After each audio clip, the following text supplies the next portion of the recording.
Welcome to Take Two, the podcast with the Rock 95 morning crew, Craig, Brian, and MJ. A special edition of the podcast this week as we lost a friend. Rock 95's very own Randy Richards passing away over the weekend. And earlier this week, we decided to pay tribute to Randy Richards with lots of special well wishes from the listenership. Of course, he was on Rock 95 for about 30 years and had a 50-year broadcasting career, so definitely a Central Ontario radio legend. And we had some special guests call in and wanted to say a few words about Randy himself as well, including our former co-host and former co-host to this Rock 95 podcast as well. Our very own Kat called in to say a few words about Randy Richards. All right. Well, we have a very special guest here that I'm very happy to have, a good friend of mine, and of course, my co-host for many, many years, 9 to be exact, Kat. Hello. Who's decided to call in and talk a little bit about her friend, Randy Richards. Now, Kat, before we get into anything, no tears. Okay, well, we all know. It's not a promise for you. I know you cried before you left Rock 95. You wouldn't stop crying. But that's kind of the thing we're trying to push through just with the happy memories here. Talk about Randy. Boy, you guys had a good friendship, didn't you? Oh, yeah. Randy he just like always positive. There was never, even if he was in a bad mood, you never would know it. Yeah. Like, every day when I'd leave the studio, he'd be walking in the hallway, and I'd be going into another, like, to record something, and you would just hear, "Kat, what's shaking, baby?" Yeah, he always said, "Hello, Kat." Yeah. What's shaking? He looked and then it wasn't like when people were like, "Hey, how are you?" He was like, "What's shaking, baby?" And then he'd wait for you to answer because he really cared. How do you respond to that? You just say, "Well, Randy, not much." All 4 cheeks and a couple of chins. He would change his tone from talking to guys than talking to girls. And I think I do that too. But he was so much more harder with the guys. And then when girls came in the room, he's like, "Hello." Yeah, it's true. Yeah, but also Randy, I mean, we would all go, we don't dress up the best for that job, right? No. I mean, I didn't anyway. You're wearing your ripped sweatpants or whatever you're wearing, and then Randy just shows up in his button-ups and sometimes a tie and a suit jacket and just puts all of us to shame. Yeah. I don't know how he did it. Look amazing in pink? Like pink and purple. Pink was his color. It's beautiful.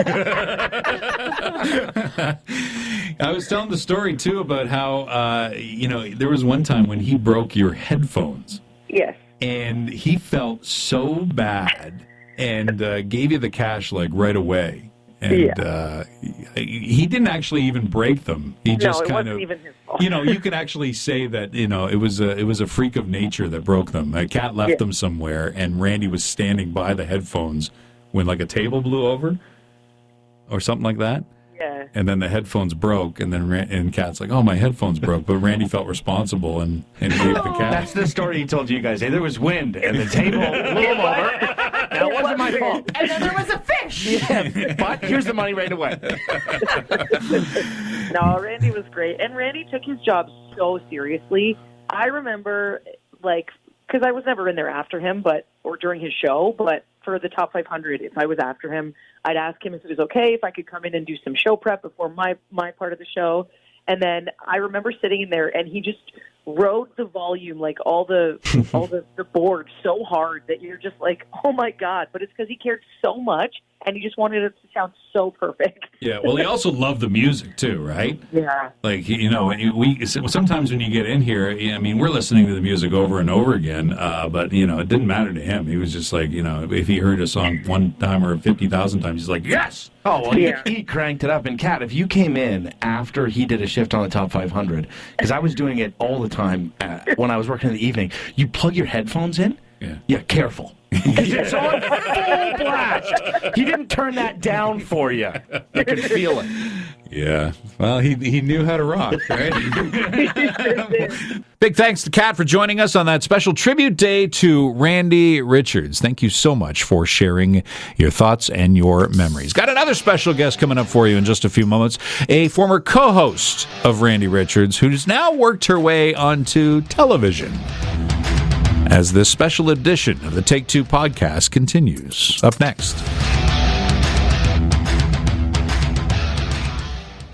Welcome back to Take Two, the podcast with the Rock 95 Morning Crew. I'm Craig Ross, and we're doing a special tribute to Randy Richards, who passed away last weekend. And, of course, he was the longtime drive host of Rock 95 on the air from 3 to 7, and we're talking to some of the people that knew him and knew him well. Lisa Morales joined us on the show earlier this week. Now, she was a longtime partner for Randy Richards doing traffic. She's moved on to television and doing traffic for CP24 at this point in time. Lisa and Randy never really worked in the same building. She did traffic from another building. So there was a time when Randy and Lisa never really saw each other. But they ended up hosting events, and she tells that story in this interview. We're on the phone with a very special guest and a very special friend of Randy Richards, Lisa Morales, who used to do traffic at Skywards and kind of co-hosted the show with Randy for a long time. And how are you doing today? I'm okay, Craig. I mean, obviously some just devastating news. I wish I was here on different circumstances, but here we are. Yeah. You guys not only co-hosted the show together, which I think everybody would remember because when Randy said a joke, how did you respond? Oh, Randy. It was almost like you were waiting. If we got $1 every time I said that, I'd be rich by now. My goodness. And it was almost like we were waiting for that. Say it, Lisa, say it. Right? I know. But not only that, you co-hosted some events together. What did you host?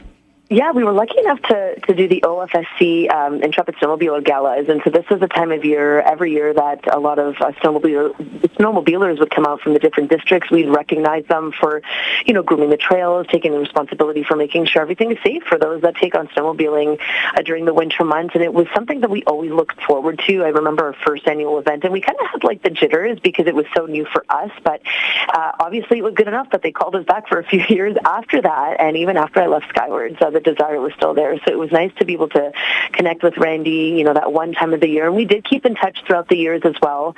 I did learn of his diagnosis. He reached out to me to let me know. My father had also, passed away sort of in that time from cancer. So it was this very sort of volatile, sensitive moment for me. And I felt really bad that I was dealing with, my father passing and now hearing that Randy was going through his journey as well. But, Val would also come out to support Randy and watch us for the gala. And it was such a beautiful time. I'm so grateful that we had the years that we did together on the air, and it was quite a few years because I was at Skywards for quite some time before I switched over to where I'm at now, and I'm very grateful for that. Yeah, you were almost like part of the family at Rock 95. You even came to the birthday bash a couple times. So right, that was so much fun too, and it was Rock 95 and Cool FM that I did traffic for, so I really did feel part of the fam, and I know, when we are not there in person to do what we do with you guys, it's so special to have that sense of presence and that sense of family on air, and that's really, where we encompass everything together, and where people say you are like a family, that's where, we're doing something right, because even though we're, kilometers apart from each other, it doesn't really feel like we are. Yeah. So did you meet Randy, after you were talking to him on the phone for all these years?